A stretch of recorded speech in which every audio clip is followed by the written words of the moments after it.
So as we told you on this program, President Trump made some waves yesterday, praising Newsmax and criticizing, well, none other than Fox News. The comments were made on my buddy Dan Bongino's show. Listen again. And, you know, I wouldn't say Fox has been exactly perfect. Fox has been a big difference of Fox between now and what it was 4 years ago, as you know. But we have others that come along and they're doing well, and Newsmax has been really good, and, you know, others are coming along, and people are seeing that they're watching these conservative networks. They sure are, in record numbers, in fact. So those comments came about the same time we sent over to Fox News headquarters to find out what happened to Lou Dobbs, the mysterious disappearance of the Fox News business #1 rated host, Lou Dobbs. And we sent our man, Mike Carter, out there. So Lou was one of the biggest names ever, right, at Fox News. But he disappeared on February 5th, vanished. And Fox won't tell us where he is. No one knows, right? Kind of, we're being a little facetious here.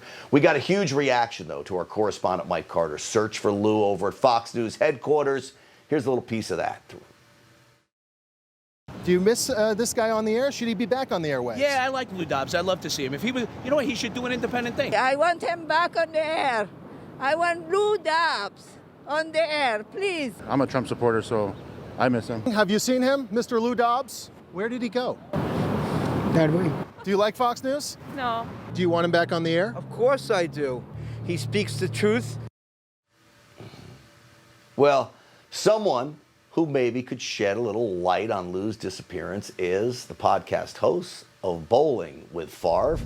Eric Bolling is with us. Eric, welcome to the program. Thanks for having me.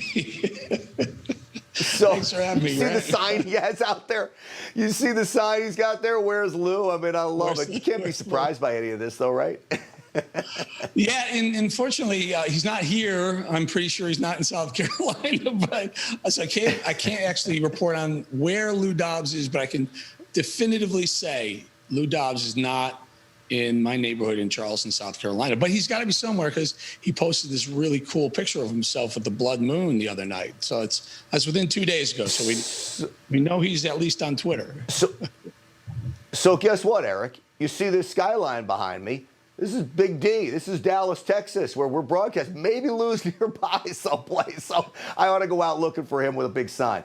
Hey, we got a whole bunch of emails about this. We got social media reaction, comments. Some of them were pretty funny, if you can. Take a look at this. I want to read them to you here. So check Maxine and the others' basement. Make sure you get a warrant from the FBI, is one comment. Here's another. Love Lou. Newsmax should hire him. He's the best. And so I could tell you, Newsmax has not talked to Lou about coming over because I specifically asked the bosses, have you? They said no.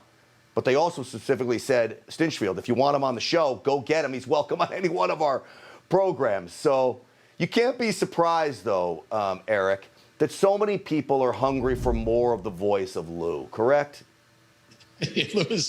Lou's voice. You know, he's got a presence. He's got lots of teeth, but really good teeth. A really, really good presence.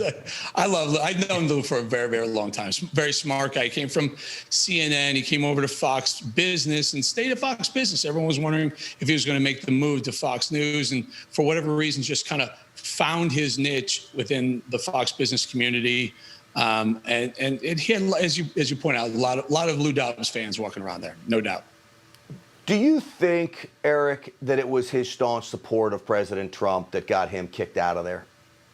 Well, I think it was that and the lawsuit. I mean, I think he was clearly one of the stronger voices in favor of President Trump. And Trump made it very clear that he liked hearing Lou talk about what was going on with Trump and Trump world on Fox. That was important to Trump and vice versa. But I think it was that, I was at Fox and I will tell you, when Trump was running for president, they weren't all in for Trump. They were not even close to being all in for Trump. I remember having some knockdown, drag-out brawls with some people who later became Trump fans, but probably because the ratings were good being a Trump fan. But when I was there, the management wasn't all in for Trump.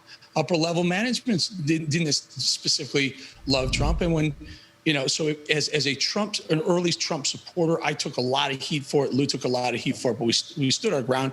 Yeah. Ultimately, it probably cost Lou his job because whatever clause they had in the contract, I think it's a pay or play, which means that you don't have to put you on air. They can just pay you and let you go away.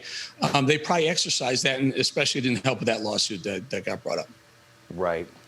Real quick before I let you go. So the FBI raids Rudy Giuliani's home, office, take his personal computers. Newsmax, it was our #1 story, right? I looked at the Fox News website. It was number 17, way down at the bottom. What's up with that, if you can, just real quick? Yeah, I don't know. I don't know what Fox has a real issue. They have one of their most prominent names, Chris Wallace, who is clearly a liberal, left-leaning anchor. They got him in the most prominent spot on their Sunday show. I used to love going up against him because we would take it right to him because he wasn't conservative at all. He never liked Trump, and we saw that with the debates and when he moderated the debates. So they've got some problems. They have some internal issues going on. There's a pro-Trump group of hosts within the Fox building, and then there are those there's another group. There's a group who really don't love Trump, who just say they do, and then there's the one who are blatantly don't like him. I'll tell you this. The problem could have started when they lost you. They don't have you. They don't have Lou Dobbs, two of my favorites. Buddy, I appreciate you coming on the program. Anytime, Grant. Good to be on with you. All right. Absolutely, man. Good seeing you, too. Hey, I'm Rob Finnerty. Thanks for watching. If you enjoyed this video, please join the conversation in the comments below. Don't forget to subscribe, too. Hit the bell icon to be alerted to breaking news. And remember, there's a whole lot more on Newsmax TV, America's fastest growing cable news network. Newsmax TV, we're real news for real people.